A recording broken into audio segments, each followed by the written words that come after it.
2, 1, power up! And our third quarterfinal is underway. Right away on the Blue Alliance, Torbots rushing to try and launch a cube on the scale for Blue. They do, matching the one that Code Orange has placed. Code Orange goes for another though, adding a second cube. Looks like once things settle down, Red will have possession of the scale with 3 cubes to Blue's 1. As we start telling off, Red does lose a cube from the scale, falling off, giving Blue an opening perhaps. Each alliance does have possession of their own switches, but right now a lot of action happening at the scale. Looks like Rock placing a cube up on the scale for Blue.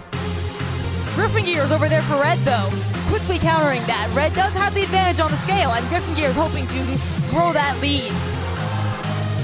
On the Blue Alliance, West Torrance adding quite a few cubes to their side of the Blue switch, keeping it firmly in their control. The Red switch, things are more interesting.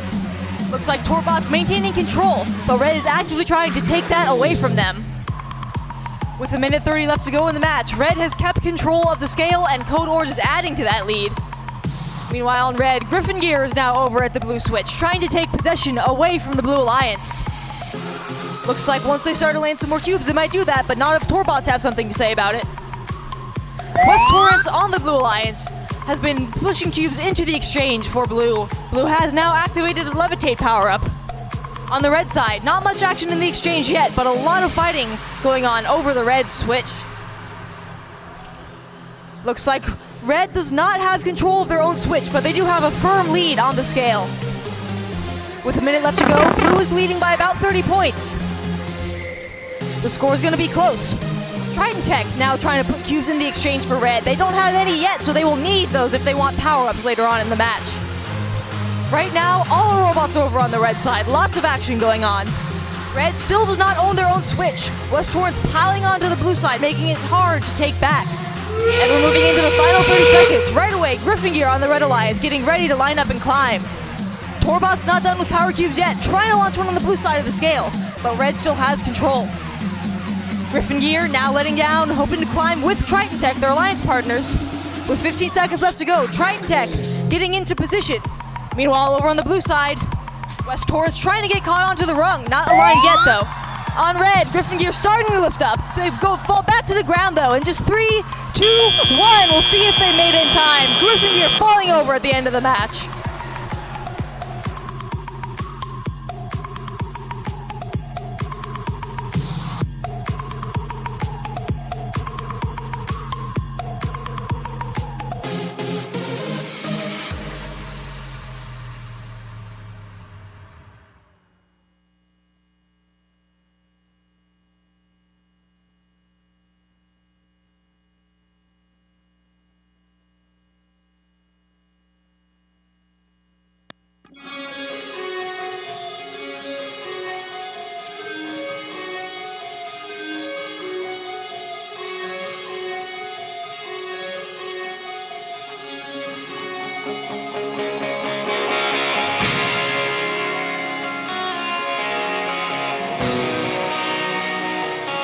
Are in.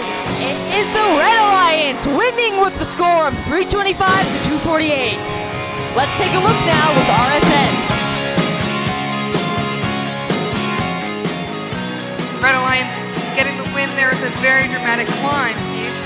You just have to be up at 0, not after 0. So even tipping off and onto the partner that they were carrying, 50-12, yanks themselves up at the last possible seconds, gets those 60 points. Huge difference in this match. Yep. Got to give a lot of credit to the Blue Alliance here. They actually had the lead going into the climbs at the end of the match.